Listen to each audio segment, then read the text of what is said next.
ਬੱਚਿਓ ਅੱਜ ਦੇ MPP ਦੀ ਇਸ ਵਰਚੁਅਲ ਕਲਾਸ ਦੇ ਵਿੱਚ ਤੁਹਾਡਾ ਸਵਾਗਤ ਹੈ। ਇਹ MA 4th ਸਮੈਸਟਰ ਦਾ MPP ਦਾ ਲੈਕਚਰ ਹੈਗਾ। ਇਹਦੇ ਵਿੱਚ ਅਸੀਂ ਜਿਹੜਾ ਅੱਜ ਨਵਾਂ ਟੌਪਿਕ ਜਿਹੜਾ ਹੈ ਡਿਸਕਸ ਕਰਾਂਗੇ, ਜਿਹਨੂੰ ਅਸੀਂ ਕਵਾਂਗੇ ਪੋਸਟ ਮਾਰਕਸਿਜ਼ਮ, ਉੱਤਰ ਮਾਰਕਸਵਾਦ। ਠੀਕ ਹੈ ਜੀ। ਹੁਣ ਜਦੋਂ ਅਸੀਂ ਉੱਤਰ ਮਾਰਕਸਵਾਦ ਦੀ ਗੱਲ ਕਰਦੇ ਹਾਂ, ਉੱਤਰ ਮਾਰਕਸਵਾਦ ਦਾ ਸੰਬੰਧ ਮਾਰਕਸ ਦੇ ਨਾਲ ਨਹੀਂ।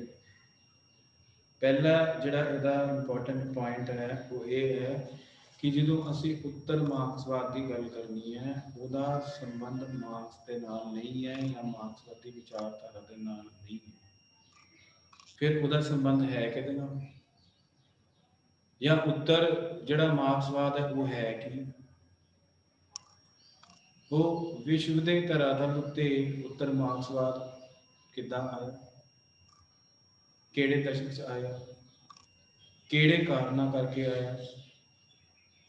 ਠੀਕ ਹੈ ਜੀ। ਅਤੇ ਉਹਦਾ ਅਸਰ ਜਿਹੜਾ ਹੈ ਵਿਸ਼ਵ ਦੀ ਜਿਹੜੀ ਰਾਜਨੀਤੀ ਹੈ ਉਹਦੇ ਉੱਤੇ ਕੀ।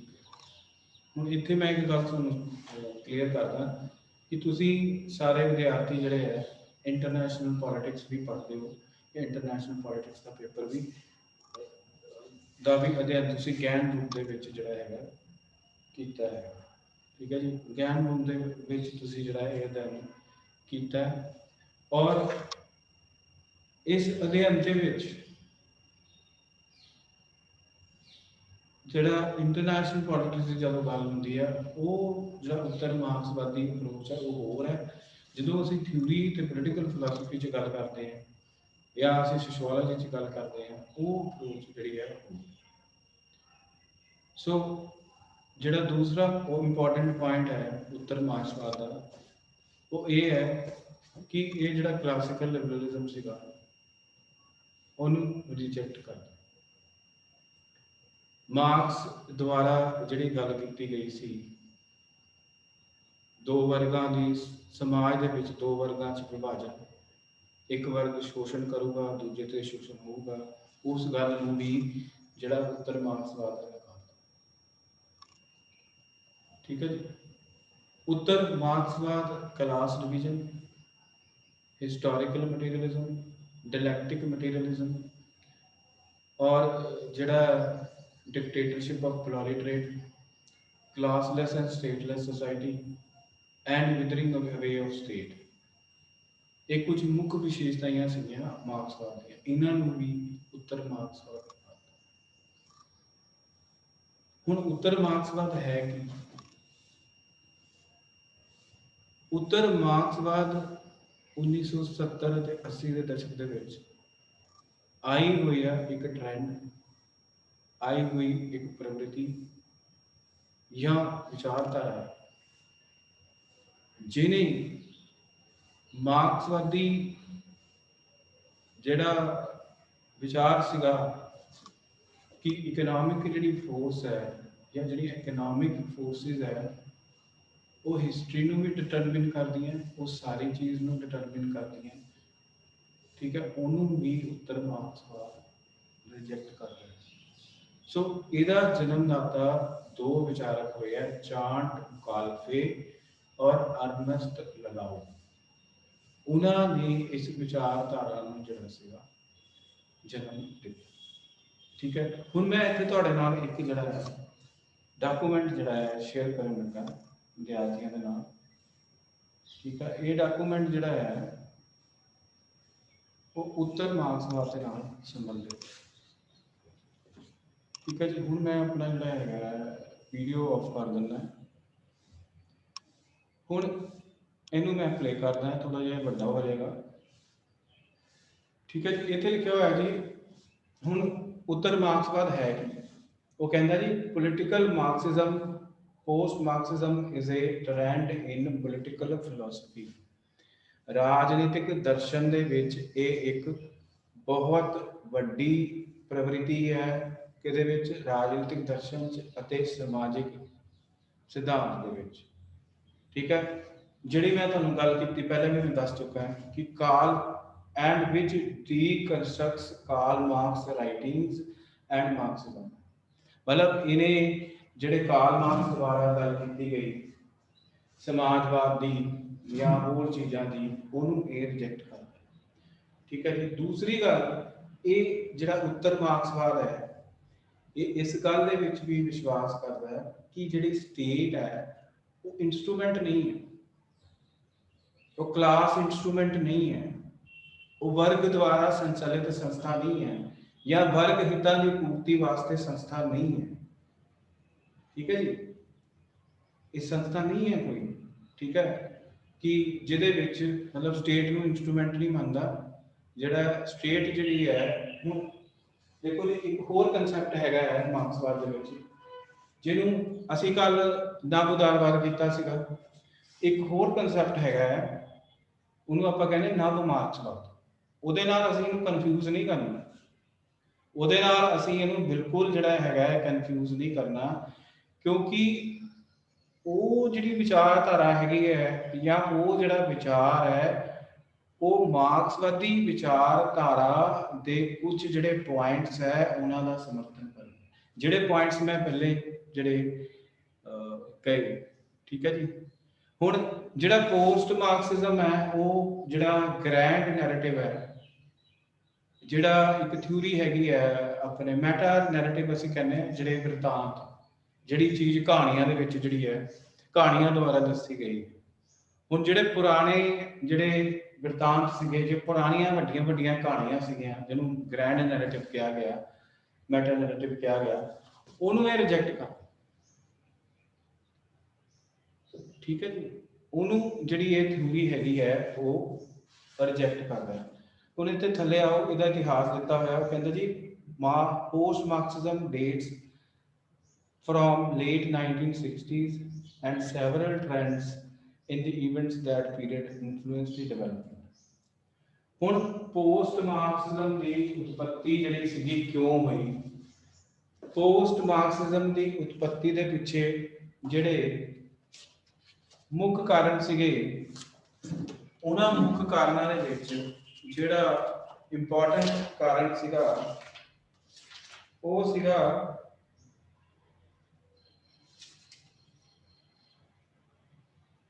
ਸੀਗਾ ਕਿ ਜਿਹੜਾ ਕਲਾਸੀਕਲ ਲਿਬਰਲਿਜ਼ਮ ਸੀਗਾ ਉਹਨੂੰ ਅੰਤਰਰਾਸ਼ਟਰੀ ਪੱਧਰ ਉੱਤੇ ਅਗਰ ਆਪਾਂ ਗੱਲ ਕਰੀਏ ਤੇ 1960 ਦੇ ਦਸ਼ਕ ਦੇ ਵਿੱਚ ਧੱਕਾ ਲੱਗਣਾ ਸ਼ੁਰੂ ਹੋ ਗਿਆ। 1960 ਦੇ ਵਿੱਚ ਇਹਨੂੰ ਧੱਕਾ ਪਹੁੰਚਣਾ ਜਿਹੜਾ ਸੀਗਾ ਸ਼ੁਰੂ ਹੋ ਗਿਆ ਸੀ। ਕਿਉਂ? ਕਿਉਂਕਿ ਕਈ ਤਰ੍ਹਾਂ ਦੇ ਜਿਹੜੀਆਂ ਨਵੀਆਂ ਪ੍ਰਵਿਰਤੀਆਂ ਅਤੇ ਕਈ ਤਰ੍ਹਾਂ ਦੀਆਂ ਘਟਨਾਵਾਂ ਇਹੋ ਜਿਹੀਆਂ ਘਟੀਆਂ ਜਿਹਨੇ ਪੋਸਟ ਮਾਰਕਸਿਜ਼ਮ ਦੀ ਆਮਦ ਜਾਂ ਖੁਸ਼ਾਮਦ ਨੂੰ ਜਿਹੜਾ ਸੀਗਾ ਇਨਕਰੇਜ ਕੀਤਾ। ਆਮਦ, ਮੈਂ ਦੁਬਾਰਾ ਬੋਲ ਰਿਹਾ, ਆਮਦ ਜਾਂ ਖੁਸ਼ਾਮਦ ਨੂੰ ਜਿਹੜਾ ਸੀਗਾ ਅੰਤਰਰਾਸ਼ਟਰੀ ਧਰਾਤਲ ਉੱਤੇ ਇਸ ਨੂੰ ਸੱਦਾ ਦਿੱਤਾ ਕਿ ਪੋਸਟ ਮਾਰਕਸਿਜ਼ਮ ਦਾ ਜਿਹੜਾ ਹੈਗਾ ਉਹ ਹੋਵੇ। ਠੀਕ ਹੈ ਜੀ। ਹੁਣ ਦੋ ਵਿਚਾਰਕ ਹੋਏ, ਮੈਂ ਤੁਹਾਨੂੰ ਪਹਿਲੇ ਵੀ ਦੱਸਿਆ। ਇੱਕ ਦਾ ਨਾਮ ਸੀਗਾ, ਪਹਿਲੀ ਵਾਰੀ ਜਿਹੜਾ ਇਸ ਸ਼ਬਦ ਦਾ ਪ੍ਰਯੋਗ ਹੈ ਅਰਨਸਟ ਲਲਾਓ ਅਤੇ ਚਾਂਟ ਮੁਕਾਲਫੇ। ਉਹਨੇ ਇੱਕ ਪੁਸਤਕ ਲਿਖੀ ਸੀਗੀ ਹੈਜਮਨੀ ਐਂਡ ਸੋਸ਼ਲ ਸਟ੍ਰੈਟਜੀ।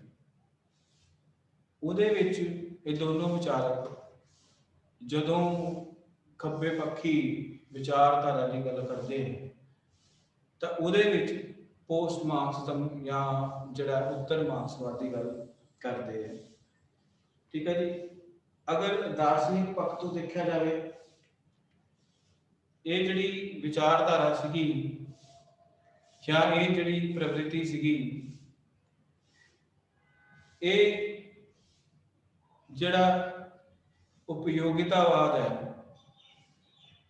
ਉਹਨੂੰ ਰਿਜੈਕਟ ਕਰਦੀ।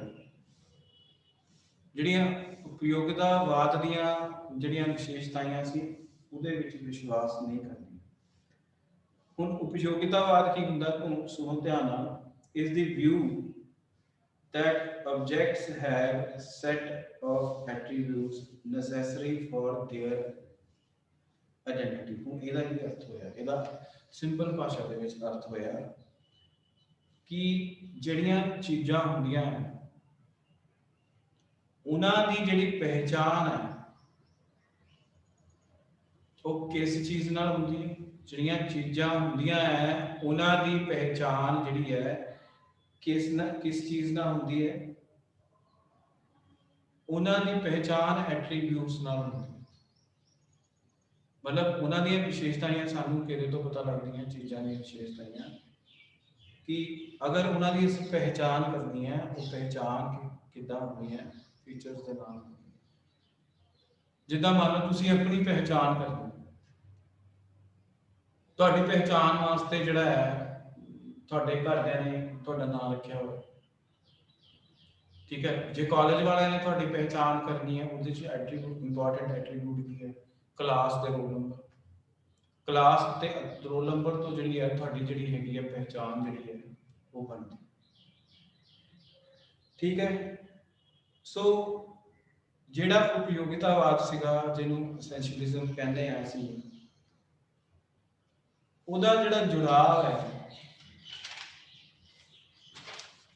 वो जिहड़ा प्लेटो होया राजनीतिक विचारक प्लेटो नूं असीं दर्शन शास्त्र दे विच या राजनीतिक दर्शन दे विच एक जिहड़ा आपां कहांगे उसनूं एक असीं आदर्शवादी जिहड़ा विचारक दे रूप च जाने उन्हें की कहा सीगा वो कहंदा सी all things such as essence is an idea form मतलब जिहड़ी हर वस्तु है वो कित्थों पुंगरदी है किहड़ी चीज़ तो पुंगरदी है।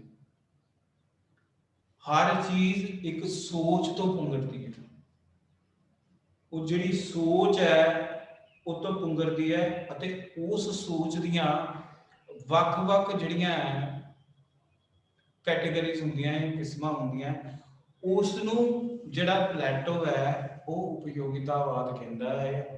फिर इहदी गल जिहड़ी है उस तो बाद जिहड़े राजनीति के पितामह होए अरस्तु उन्होंने भी की वो की कहते हैं similarly the proposed that object have substance object have substance कोई भी चीज़ है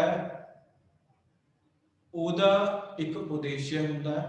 मान लो एक बच्चे का जन्म हुंदा है ठीक है जी मतलब मैं बड़ी तुहानूं सिंपल जी एग्जांपल है चीज़ समझाऊंगा कि मान लो एक बच्चे का जन्म होता है उस बच्चे के जन्म दे विच ठीक है उस दे जन्म उस दे इस धरती ते आमद का कोई उद्देश्य होंदा सबस्टांस उद्देश्य होंदा। सो इस तरह जिहड़ियां वस्तुआं होंदियां हैं उन्हां दा समाजिक अते आर्थिक परिवेश दे विच कोई ना कोई सबस्टांस या उद्देश्य होंदा है। अगर इसनूं असीं जिहड़ा है इकोनॉमी दे नाल जोड़ीए अर्थव्यवस्था दे नाल जोड़ीए तां लजाओ ते जिहड़े चार्ट मुखालफे है वो इस गल विच जिहड़ा है विश्वास रखते हैं कि जिहड़ी अर्थव्यवस्था है या जिहड़ी इकनॉमिक फैक्टर है वो राजनीति की आधारशिला नहीं है जिहड़ा कि मार्क्स ने मन्निया सी।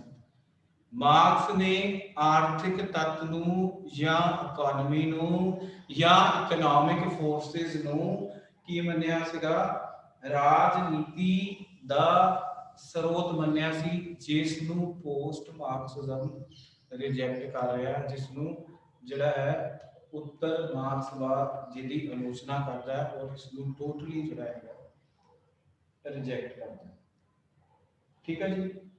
हुण असीं गल कर रहे सी इस तो पहला कि इहदी आमद जिहड़ी हुई विश्व के धरातल ते वो कई इवेंट्स करके या कई कारणों करके हुई। पहला सीगा the weakness of Soviet paradigm 1960 ਦੇ ਦਸ਼ਕ ਦੇ ਵਿੱਚ ਕੀ ਹੋਇਆ, ਧਿਆਨ ਨਾਲ ਸੁਣੋ। 1960 ਦੇ ਦਸ਼ਕ ਦੇ ਵਿੱਚ ਜਿਹੜੀ ਮਾਰਕਸਵਾਦੀ ਵਿਚਾਰਧਾਰਾ ਸੀ ਉਹਨੂੰ ਹੌਲੀ ਹੌਲੀ ਜਿਹੜਾ ਹੈ ਧੱਕਾ ਲੱਗਣਾ ਸ਼ੁਰੂ ਹੋ ਗਿਆ ਸੀ, ਉਹਨੂੰ ਹੌਲੀ ਹੌਲੀ ਜਿਹੜੀ ਹੈ ਸੱਟ ਵੱਜਣੀ ਸ਼ੁਰੂ ਹੋ ਗਈ ਸੀ, ਉਹਦਾ ਹੌਲੀ ਹੌਲੀ ਪਤਨ ਜਿਹੜਾ ਹੈ ਐਜ਼ ਅ ਵਿਚਾਰਧਾਰਾ ਹੋਣਾ ਸ਼ੁਰੂ ਹੋ ਗਿਆ ਸੀ। ਔਰ ਬਾਅਦ ਦੇ ਵਿੱਚ 1960 ਦੇ ਵਿੱਚ ਜਿਹੜੇ ਇਵੈਂਟਸ ਹੋਏ, ਉਹਨੇ ਬਾਅਦ ਦੇ ਵਿੱਚ 1990 ਦੇ ਵਿੱਚ ਜਾ ਕੇ ਭੂਮਿਕਾ ਤਿਆਰ ਕੀਤੀ ਔਰ ਸੋਵੀਅਤ ਸੰਘ ਟੁੱਟਿਆ ਔਰ ਮਾਰਕਸਵਾਦੀ ਜਿਹੜੀ ਵਿਚਾਰਧਾਰਾ ਹੈ, ਨਹੀਂ ਕਹੂੰਗਾ ਉਹਦਾ ਪਤਨ ਹੋਇਆ, ਮਤਲਬ ਮਾਰਕਸ ਦੀ ਜਿਹੜੀ ਵਿਚਾਰਧਾਰਾ ਹੈ ਉਹਨੂੰ ਸੱਟ ਵੱਜੀ, ਪਤਨ ਨਹੀਂ ਮੈਂ ਕਹੂੰਗਾ ਕਿਉਂਕਿ ਖਤਮ ਨਹੀਂ ਹੋਈ, ਅਸੀਂ ਹਾਲੇ ਵੀ ਇਹਨੂੰ ਪੜ੍ਹ ਰਹੇ ਹਾਂ, ਇਹਦੀ ਐਗਜ਼ਿਸਟੈਂਸ ਨੂੰ ਪੜ੍ਹ ਰਹੇ ਹਾਂ, ਇਹਦੀ ਹੋਂਦ ਨੂੰ ਅਸੀਂ ਪੜ੍ਹ ਰਹੇ ਹਾਂ। ਸੋ ਹਾਲੇ ਇਹ ਚੀਜ਼ ਜਿਹੜੀ ਹੈਗੀ ਆ ਉਹ ਖਤਮ ਨਹੀਂ ਹੋਈ। ਠੀਕ ਹੈ, ਸਮਝ ਗਏ ਗੱਲ? ਠੀਕ ਹੈ ਜੀ। ਉਸ ਤੋਂ ਬਾਅਦ weakness of Soviet paradigm, Marxism lag phase since second international. ਹੁਣ 1960 ਦੇ ਵਿੱਚ ਮੈਂ ਗੱਲ ਕੀਤੀ ਕਿ ਧੱਕਾ ਪਹੁੰਚਿਆ ਜਾਂ ਇਹਨੂੰ ਸੱਟ ਵੱਜਣੀ ਸ਼ੁਰੂ ਹੋਈ। ਕਿਉਂ ਸੱਟ ਵੱਜਣੀ ਸ਼ੁਰੂ ਹੋਈ? ਕਿਉਂਕਿ ਮਾਰਕਸਵਾਦ ਦੀ ਆਲੋਚਨਾ ਹੋਣੀ ਸ਼ੁਰੂ ਹੋ ਗਈ। ਮਾਰਕਸਵਾਦ ਦੀ ਵਿਚਾਰਧਾਰਾ ਦੇ ਰੂਪ ਦੇ ਵਿੱਚ ਜਿਹੜੀਆਂ ਉਹਦੀਆਂ ਫਾਊਂਡੇਸ਼ਨਸ ਸੀਗੀਆਂ ਉਹ ਮਿਲਣੀਆਂ ਸ਼ੁਰੂ ਹੋ ਗਈਆਂ। ਇਹਨਾਂ ਚੀਜ਼ਾਂ ਨੇ ਬਾਅਦ ਦੇ ਵਿੱਚ ਜਾ ਕੇ 1970 ਅਤੇ 80 ਦੇ ਦਸ਼ਕ ਦੇ ਵਿੱਚ ਜਿਹੜਾ ਉੱਤਰ ਮਾਰਕਸਵਾਦ ਸੀ ਉਹਦੇ ਜਨਮ ਦੇ ਵਿੱਚ ਇੱਕ ਅਹਿਮ ਭੂਮਿਕਾ ਜਿਹੜੀ ਹੈ ਉਹ ਨਿਭਾਈ। ਲੈਗ ਫਿਰ ਸੈਕੰਡ ਇੰਟਰਨੈਸ਼ਨਲ ਕੀ ਸੀ? ਵਰਲਡ ਆਰਗੇਨਾਈਜੇਸ਼ਨ ਸੈਕੰਡ ਇੰਟਰਨੈਸ਼ਨਲ ਸ਼ੁਰੂ ਹੋਇਆ। ਤੁਹਾਨੂੰ 2 ਨੰਬਰ ਦਾ ਕੁਐਸਚਨ ਆ ਸਕਦਾ ਕਿ second international Ki C. Second International was organization of socialist and labor parties formed on 14th July 1889 at Paris, meeting in which participation of 20 countries, मतलब ਇਹਦੇ ਵਿੱਚ 20 ਦੇਸ਼ਾਂ ਨੇ ਪਾਰਟਿਸਿਪੇਟ ਕੀਤਾ। ਬੇਸਿਕਲੀ ਜਿਹੜੀਆਂ ਯੂਰਪ ਦੇ ਵਿੱਚ, ਮਤਲਬ ਬੇਸਿਕਲੀ ਯੂਰਪ, ਫਰਾਂਸ ਯੂਰਪ ਦੇ ਵਿੱਚ ਹੈ, ਔਰ ਪੈਰਿਸ ਦੇ ਵਿੱਚ ਜਿਹੜੀਆਂ ਸੋਸ਼ਲਿਸਟ ਅਤੇ ਲਿਬਰਲ ਪਾਰਟੀਆਂ ਸੀਗੀਆਂ ਉਹਨਾਂ ਨੇ ਇੱਕ ਮੀਟਿੰਗ ਬੁਲਾਈ, ਉਸ ਨੂੰ ਅਸੀਂ ਸੈਕੰਡ ਇੰਟਰਨੈਸ਼ਨਲ ਕਹਿੰਦੇ। ਔਰ ਇਸਨੇ ਜਿਹੜਾ ਫਰਸਟ ਇੰਟਰਨੈਸ਼ਨਲ ਦੇ ਵਿੱਚ ਕੰਮ ਹੋਇਆ ਸੀਗਾ ਉਹਨੂੰ ਅੱਗੇ ਵਧਾਉਣ ਦੀ ਜਿਹੜਾ ਹੈ ਕੋਸ਼ਿਸ਼ ਕੀਤੀ। ਇਹਦਾ ਜਿਹੜਾ ਮੁੱਖ ਉਦੇਸ਼ ਸੀਗਾ to reorganize into labour and socialist international, ਮਤਲਬ ਕਿ ਸਮਾਜਵਾਦੀ ਅਤੇ ਜਿਹੜੀਆਂ ਲੇਬਰ ਤਾਕਤਾਂ ਸੀਗੀਆਂ ਉਹਨਾਂ ਨੇ ਇਸ ਦੇ ਦੁਆਰਾ ਆਪਣੇ ਆਪ ਨੂੰ ਸੰਗਠਿਤ ਕਰਨ ਦੀ ਕੋਸ਼ਿਸ਼ ਕੀਤੀ। ਫਿਰ ਇੱਕ ਹੋਰ ਕਾਰਨ ਜਿਹਦੇ ਕਰਕੇ ਜਿਹੜਾ ਸੀਗਾ ਉੱਤਰ ਮਾਰਕਸਵਾਦ ਦਾ ਜਿਹੜਾ ਹੈ ਜਨਮ ਹੋਇਆ, occurrence of international strikes and occupations of 1968, the civil unrest that occurred through France out of lasting some weeks in which ਅੱਛਾ ਹੁਣ ਅੰਤਰਰਾਸ਼ਟਰੀ ਪੱਧਰ ਉੱਤੇ ਹੜਤਾਲਾਂ ਤੇ ਡੈਮੋਨਸਟ੍ਰੇਸ਼ਨ ਹੋਣੀਆਂ ਸ਼ੁਰੂ ਹੋ ਗਈਆਂ। ਕਿਹੜੇ ਦੇਸ਼ ਦੇ ਵਿੱਚ? ਫਰਾਂਸ ਦੇ ਵਿੱਚ। ਠੀਕ ਹੈ ਜੀ, ਜਿਹੜੀਆਂ ਕਿ 2 ਹਫ਼ਤੇ ਤੱਕ ਜਿਹੜਾ ਸੀ ਜਾਰੀ ਰਹੀਆਂ, ਜਿਹਦੇ ਨਾਲ ਜਿਹੜਾ ਸੀਗਾ ਜਿਹੜੀ ਫਰਾਂਸ ਦੀ ਅਰਥ ਵਿਵਸਥਾ ਸੀਗੀ ਉਹਨੂੰ ਧੱਕਾ ਪਹੁੰਚਿਆ। ਇਹ ਵੀ ਇੱਕ ਕਾਰਨ ਬਣਿਆ ਜਿਹਦੇ ਕਰਕੇ ਉੱਤਰ ਮਾਰਕਸਵਾਦ ਜਿਹੜਾ ਸੀਗਾ ਵਿਸ਼ਵ ਦੇ ਧਰਾਤਲ ਉੱਤੇ ਜਿਹੜਾ ਸੀ ਪੈਦਾ ਹੋਇਆ। ਫਿਰ ਅਗਲਾ ਜਿਹੜਾ ਕਾਰਨ ਸੀਗਾ ਉਹ ਸੀਗਾ ਰਾਈਜ਼ ਆਫ ਮਾਓਇਸਟ ਥਿਊਰੀ, ਮਾਓਵਾਦ। ਤੁਹਾਨੂੰ ਸਾਰਿਆਂ ਨੂੰ ਪਤਾ ਹੈ, ਤੁਸੀਂ ਚੀਨ ਦਾ ਸੰਵਿਧਾਨ ਪੜ੍ਹਿਆ ਹੋਣਾ, ਤੇ ਮਾਓ ਜਿਹੜਾ ਡੈਂਗ ਸੀਗਾ ਉਹਦੀ ਜਿਹੜੀ ਵਿਚਾਰਧਾਰਾ ਹੈਗੀ ਹੈ ਉਹ ਚੀਨ ਦੇ ਵਿੱਚ ਕਾਫੀ ਇੰਪੋਰਟੈਂਸ ਰੱਖਦੀ ਹੈ। ਮਾਓ ਵੀ ਜਿਹੜਾ ਹੈਗਾ ਮਾਰਕਸਵਾਦ ਅਤੇ ਲੈਨਿਨਵਾਦ ਦੇ ਜਿਹੜੇ ਸਿਧਾਂਤ ਸੀਗੇ ਉਹਨਾਂ ਵਿੱਚ ਵਿਸ਼ਵਾਸ ਰੱਖਦਾ ਸੀਗਾ। ਤੇ ਮਾਓ ਨੇ ਜਿਹੜਾ ਸੀਗਾ ਚੀਨ ਦੇ ਵਿੱਚ 1965 ਦੇ ਵਿੱਚ, ਤੁਹਾਨੂੰ ਪਤਾ ਹੋਣਾ ਹੈ, ਇੱਕ ਸੱਭਿਆਚਾਰਕ ਕ੍ਰਾਂਤੀ ਹੋਈ ਸੀ। ਠੀਕ ਹੈ, ਉਹ ਅਸੀਂ 1960 ਦੀ ਗੱਲ ਹੀ ਕਰ ਰਹੇ ਹਾਂ। ਠੀਕ ਹੈ ਜੀ, ਉਹਦੇ ਕਰਕੇ ਵੀ ਜਿਹੜਾ ਸੀਗਾ 1970 ਤੇ 80 ਦੇ ਦਸ਼ਕ ਦੇ ਵਿੱਚ, ਠੀਕ ਹੈ ਜੀ, ਇਹ ਜਿਹੜੀ ਸੋਸ਼ਲਿਸਟ ਰੈਵੋਲੂਸ਼ਨ ਹੋਈ ਜਿਹਨੂੰ ਆਪਾਂ ਕਲਚਰਲ ਰੈਵੋਲੂਸ਼ਨ ਦੇ ਨਾਮ ਨਾਲ ਵੀ ਜਾਣਦੇ ਹਾਂ, ਇਹ ਉਦਯੋਗਿਕ ਅਤੇ ਜਿਹੜਾ ਐਗਰੀਕਲਚਰ ਦਾ ਕੀਤਾ ਸੀਗਾ ਉਹਦੇ ਫੀਲਡ ਦੇ ਵਿੱਚ ਹੋਈ। ਕਮਿਊਨ ਸਿਸਟਮ ਆਇਆ, ਉਸ ਤੋਂ ਬਾਅਦ ਜਿਹੜਾ ਸੀਗਾ ਕਮਿਊਨ ਸਿਸਟਮ ਦੀ ਗੱਲ ਕੀਤੀ, ਜਿਹੜਾ ਕੋਆਪਰੇਟ ਫਾਰਮਿੰਗ ਦਾ ਕਨਸੈਪਟ ਹੈ, ਮਤਲਬ ਕੋਆਪਰੇਟ ਫਾਰਮਿੰਗ ਦਾ ਜਿਹੜਾ ਕਨਸੈਪਟ ਆਇਆ ਉਸ ਤੋਂ ਬਾਅਦ ਉਹ ਜਿਹੜੀਆਂ ਸਾਰੀਆਂ ਚੀਜ਼ਾਂ ਸੀਗੀਆਂ ਉਹ ਕਲਚਰਲ ਰੈਵੋਲੂਸ਼ਨ ਦਾ ਸੀ, ਉਸ ਕਰਕੇ ਵੀ ਜਿਹੜਾ ਹੈ। ਫਿਰ ਇੱਕ ਹੋਰ ਕਾਰਨ ਸੀਗਾ ਜਿਹੜਾ ਕਮਰਸ਼ੀਅਲ ਟੈਲੀਵਿਜ਼ਨ ਸੀਗਾ ਉਹਦੇ ਉਦੈ ਹੋਇਆ, ਜਿਹਦੇ ਕਰਕੇ ਵੀ ਇਹ ਵੀ ਇੱਕ ਕਾਰਨ ਬਣਿਆ ਜਿਹਦੇ ਕਰਕੇ ਜਿਹੜਾ ਸੀਗਾ ਆਪਣੇ ਉੱਤਰ ਮਾਰਕਸਵਾਦ ਪੈਦਾ ਹੋਇਆ।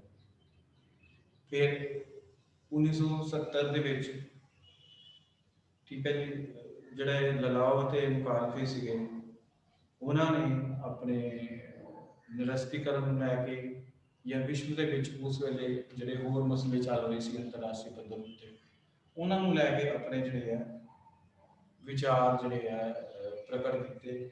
ਆਪਣੇ ਉਹਨਾਂ ਨੇ ਇੱਕ ਹੋਰ ਪੁਸਤਕ ਲਿਖੀ ਪੋਸਟ ਮਾਰਕਸਿਸਟ ਨॉन ਐਸੈਂਸ਼ਲਿਸਟ ਵਰਕ, ਠੀਕ ਹੈ ਜੀ। ਬੁੱਕ ਦਾ ਨਾਮ ਸੀ ਪੋਸਟ ਮਾਰਕਸਿਸਟ ਨॉन ਐਸੈਂਸ਼ਲਿਸਟ ਵਰਕ, ਠੀਕ ਹੈ ਜੀ। ਹੁਣ 1970 ਦੇ ਵਿੱਚ ਜਿਹੜਾ ਕਲਾਸੀਕਲ ਲਿਬਰਲਿਜ਼ਮ ਸੀਗਾ ਉਹਦੇ ਖਿਲਾਫ ਜਿਹੜਾ ਸੀਗਾ ਪੋਸਟ ਮਾਰਕਸਵਾਦ ਜਿਹੜਾ ਸੀਗਾ ਉਹਦਾ ਹੈ। ਹੁਣ ਕਿੱਦਾਂ ਮਟੀਰੀਅਲਿਜ਼ਮ ਹੋ ਗਿਆ, ਇਕਨੋਮਿਕ ਹਿਸਟੋਰੀਕਲ ਡਿਟਰਮਿਨਿਜ਼ਮ ਹੋ ਗਿਆ, ਐਂਟੀ ਹਿਊਮਨਿਜ਼ਮ ਹੋ ਗਿਆ, ਕਲਾਸੀਕਲ ਗ੍ਰੈਂਡ ਨੈਰੇਟਿਵ ਹੋ ਗਿਆ, ਇਨਫਲੂਐਂਸ ਬਾय। ਹੁਣ ਜਿਹੜੇ ਪੋਸਟ ਉੱਤਰ ਆਧੁਨਿਕਤਾਵਾਦ ਉੱਤਰ ਮਾਰਕਸਵਾਦ ਦੇ ਜਿਹੜੇ ਵਿਚਾਰਕ ਹੈ ਉਹ ਕਿਹੜੀਆਂ ਚੀਜ਼ਾਂ ਤੋਂ ਪ੍ਰਭਾਵਿਤ ਹੋਏ, ਕਿਹੜੀਆਂ ਵਿਚਾਰਧਾਰਾਵਾਂ ਤੋਂ ਪ੍ਰਭਾਵਿਤ ਹੋਏ, ਠੀਕ ਹੈ। ਉਹ ਪੋਸਟ ਸਟਰਕਚਰਲਿਜ਼ਮ ਅਤੇ ਪੋਸਟ ਮਾਡਰਨਿਜ਼ਮ ਤੋਂ ਜਿਹੜਾ ਸੀ ਪ੍ਰਭਾਵਿਤ ਹੋਏ। ਹੁਣ ਜਦੋਂ ਮੈਂ ਤੁਹਾਨੂੰ ਪੋਸਟ ਮਾਡਰਨਿਜ਼ਮ ਵਾਲਾ ਕੁਐਸਚਨ ਕਰਾਇਆ ਸੀ ਉਹਦੇ ਵਿੱਚ ਮੈਂ ਤੁਹਾਨੂੰ ਚਾਰਟ ਮੁਖਾਲਫੇ ਤੇ ਜਿਹੜਾ ਅਰਨਸਟ ਲਲਾਓ ਹੈ ਉਹਨਾਂ ਦੀ ਗੱਲ ਕੀਤੀ ਜਿਹੜੀ। ਫਿਰ ਉਸ ਸਮੇਂ ਦੌਰਾਨ 1970 ਦੇ ਦਸ਼ਕ ਦੇ ਵਿੱਚ ਹੋਰ ਵਿਚਾਰਧਾਰਾਵਾਂ ਦਾ ਵੀ ਜਨਮ ਹੋਇਆ, ਜਿੱਦਾਂ ਉਹਦੇ ਵਿੱਚ ਇਸਤਰੀਵਾਦ ਸੀਗਾ ਤੇ ਉੱਤਰ ਬਸਤੀਵਾਦ ਸੀਗਾ। ਸੋ ਇਹਦੇ ਖਿਲਾਫ ਜਿਹੜਾ ਪੋਸਟ ਮਾਰਕਸਿਜ਼ਮ ਸੀ ਇੱਕ ਰਿਐਕਸ਼ਨ ਸੀ ਅਤੇ ਇਹਦੀ ਪ੍ਰਤੀਕਿਰਿਆ ਦੇ ਰੂਪ ਦੇ ਵਿੱਚ ਜਿਹੜਾ ਸੀ ਇਹਦਾ ਜਨਮ ਹੋਇਆ। ਅੱਛਾ, ਫਿਰ ਜਿਹੜਾ ਨॉन ਐਂਟੀ ਐਸੈਂਸ਼ੀਅਲਿਜ਼ਮ ਸੀਗਾ, ਉਪਯੋਗਤਾਵਾਦ ਨਹੀਂ, ਜਿਹੜਾ ਗੈਰ ਉਪਯੋਗਤਾਵਾਦ ਸੀਗਾ ਉਹਦਾ ਸਮਰਥਨ ਕਰਦਾ ਹੈ ਜਿਹੜਾ ਉੱਤਰ ਮਾਰਕਸਵਾਦ, ਠੀਕ ਹੈ ਜੀ। ਹੁਣ ਅੱਛਾ, ਹੁਣ ਐਂਟੀ ਇਹਦੇ ਵਿੱਚ ਕੀ ਹੈ, ਹੁਣ ਜਿਹੜਾ ਗੈਰ ਉਪਯੋਗਤਾਵਾਦ ਹੈ ਉਹ ਕੀ ਹੈ? in which class and society and history are no longer treated as universal, unitary and destructive factors। ਹੁਣ ਅੱਗੇ ਕੀ ਹੁੰਦਾ ਸੀਗਾ ਜਦੋਂ ਅਸੀਂ ਮਾਰਕਸਵਾਦ ਦੀ ਗੱਲ ਕਰੀ ਸੀ, ਮਾਰਕਸਵਾਦ ਦੇ ਵਿੱਚ ਸਮਾਜ ਦੇ ਵਿੱਚ ਜਿਹੜਾ ਵਰਗ ਸੰਘਰਸ਼ ਸੀਗਾ ਜਾਂ ਜਿਹੜੇ ਵਰਗ ਬਣੇ ਹੋਏ ਸੀ ਉਹਨਾਂ ਉੱਤੇ ਜ਼ਿਆਦਾ ਚਰਚਾ ਹੁੰਦੀ ਸੀ, ਠੀਕ ਹੈ, ਉਹ ਇੰਪੋਰਟੈਂਟ ਸੀਗੇ। ਇਤਿਹਾਸਿਕ ਪਰਿਵੇਸ਼, ਇਤਿਹਾਸ ਦੇ ਵਿੱਚ ਜਿਹੜੇ ਵਰਗ ਬਣੇ ਜਾਂ ਵਰਗ ਸੰਗਠਨ ਹੋਇਆ ਜਾਂ ਸਟੇਟ ਦੀ ਫਾਰਮੇਸ਼ਨ ਕਿੱਦਾਂ ਹੋਈ, ਜੋ ਮਾਰਕਸਿਸਟ ਵਿਊ ਪੁਆਇੰਟ ਹੈ ਉਹਦੀ ਗੱਲ ਕਰ ਰਹੇ ਹਾਂ, ਠੀਕ ਹੈ ਜੀ। ਉਹਨੂੰ ਅਸੀਂ ਜਿਹੜਾ ਹੈਗਾ ਉਹਨੂੰ ਜਿਹੜੇ ਪੋਸਟ ਮਾਰਕਸਿਸਟ ਜਿਹੜੇ ਵਿਚਾਰਕ ਸੀ ਉਹਨਾਂ ਨੇ ਪੂਰੀ ਤਰ੍ਹਾਂ ਨਾਲ ਟੋਟਲੀ ਜਿਹੜਾ ਸੀਗਾ ਉਹਨੂੰ ਨਕਾਰ ਦਿੱਤਾ, ਠੀਕ ਹੈ ਜੀ। ਫਿਰ ਉਹਨਾਂ ਨੇ ਗੱਲ ਕੀਤੀ, ਇੱਥੇ ਆਪਾਂ ਹੁਣ ਥੋੜਾ ਜਿਹਾ ਰੈਫਰੈਂਸ ਜਿਹੜਾ ਹੈਗਾ ਉਹ ਦਵਾਂਗੇ। ਇੱਕ ਤਾਂ ਨਿਕੋਲਸ ਪਲਾਂਜ਼ਾ ਹੈ, ਇੱਕ ਵਿਚਾਰਕ ਹੈ, ਇਹ ਮੈਂ ਕੱਲ ਡਿਸਕਸ ਕਰਾਂਗਾ ਤੁਹਾਡੇ ਨਾਲ। ਇਹਨੇ ਆਪਣੇ ਜਿਹੜੇ ਸੀਗੇ ਵਿਚਾਰ ਦਿੱਤੇ ਰਾਜ ਨੂੰ ਲੈ ਕੇ। ਫਿਰ ਜਿਹੜਾ ਨਵ ਮਾਰਕਸਵਾਦ ਸੀਗਾ, ਹੁਣ ਜਿਹੜੇ ਨਵ ਮਾਰਕਸਵਾਦੀ ਵਿਚਾਰਕ ਸੀਗੇ ਉਹ ਮਾਰਕਸਵਾਦੀ ਵਿਚਾਰਧਾਰਾ ਨਾਲ ਇਤਫਾਕ ਰੱਖਦੇ ਸੀ, ਪਰ ਕੁਝ ਜਿਹੜੇ ਮਾਰਕਸਵਾਦ ਦੇ ਪੁਆਇੰਟ ਸੀ ਉਹਨਾਂ ਨੂੰ ਰਿਜੈਕਟ ਕਰਦੇ ਸੀ। ਪਹਿਲੀ ਗੱਲ ਜਿਹੜੇ ਉਹ ਗੱਲ ਨੂੰ ਰਿਜੈਕਟ ਕਰਦੇ ਸੀ, ਨਵ ਮਾਰਕਸਵਾਦੀਆਂ ਦੀ ਗੱਲ ਕਰ ਰਿਹਾ ਮੈਂ, ਧਿਆਨ ਨਾਲ ਇਹਨੂੰ ਕਨਫਿਊਜ਼ ਨਾ ਕਰਿਓ ਉੱਤਰ ਮਾਰਕਸਵਾਦ। ਉੱਤਰ ਮਾਰਕਸਵਾਦ ਹੋਰ ਚੀਜ਼ ਹੈ, ਨਵ ਮਾਰਕਸਵਾਦ ਜਿਹੜਾ ਹੈ ਹੋਰ ਚੀਜ਼ ਹੈ। ਮੈਂ ਤੁਹਾਨੂੰ ਕਲੀਅਰ ਕਰ ਦੂੰ। ਪਹਿਲਾ ਪੁਆਇੰਟ ਇਹਦੇ ਵਿੱਚ ਹੈਗਾ ਜੀ, state does not instrumentally or relatively autonomous function ambiguously in the interest of single class। ਉਹ ਕਹਿੰਦੇ ਕਿ ਸਟੇਟ ਇੱਕ ਤਾਂ ਸਿੰਗਲ ਜਿਹੜੀ ਕਲਾਸ ਉਹਦੀ ਜਾਗੀਰ ਨਹੀਂ ਹੈ। ਸਟੇਟ ਰਿਲੇਟਿਵਲੀ ਆਟੋਨੋਮਸ ਜਿਹੜੀ ਹੈ ਬੋਡੀ ਹੈ, ਔਰ ਨਾ ਹੀ ਸਟੇਟ ਜਿਹੜੀ ਹੈ ਉਹ instrument of exploitation, instrument of exploitation नहीं है स्टेट। ये क्या नव मार्क्स मारदियां ने कि स्टेट एक जिहड़ी है इंडिविजुअल ऑटोनोमस एंटिटी है, वो जिहड़ी है वो वर्ग दा वर्ग संघर्ष दा माध्यम नहीं है। दूजी गल उन्होंने कही state is not centralized unified political actor, it is arena of struggle constant divide into.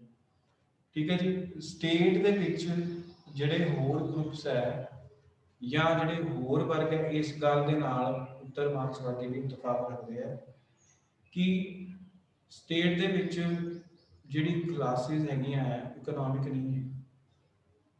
जिहड़ा स्टेट दे विच जिहड़े होर ग्रुप्स बनते हैं या होर चीज़ां बनदियां या होर समूह बनते हैं या होर जिहड़े फैक्टर्स जिहड़े है पॉलिटिक्स नूं या अर्थ व्यवस्था नूं जिहड़े है प्रभावित करते हैं, उन्हां दा भी रोल है।